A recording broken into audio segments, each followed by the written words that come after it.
ठाकरेंच्या शिवसेनेतले लोक आता या भूमिकेमुळे अस्वस्थ आहे। वक्फ सुधारणा कायद्याचा विरोध करणे म्हणजे ज्या पद्धतीने विरोध केला आहे तो या महाराष्ट्राचा अपमान आहे, देशाचाही अपमान आहे। आणि मला असं वाटतं आता उद्धव ठाकरे साहेबांना कुठल्याही परिस्थितीमध्ये जनता माफ करणार नाही।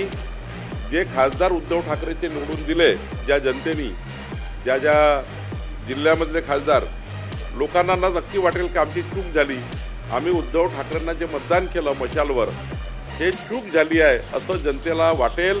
आणि जनता आता पुन्हा उद्धव ठाकरेंच्या उमेदवाराला निवडून देणार नाही, कारण वक्फ सुधारणा विधेयकाचा विरोध उद्धव ठाकरेंच्या शिवसेनेने केला आहे।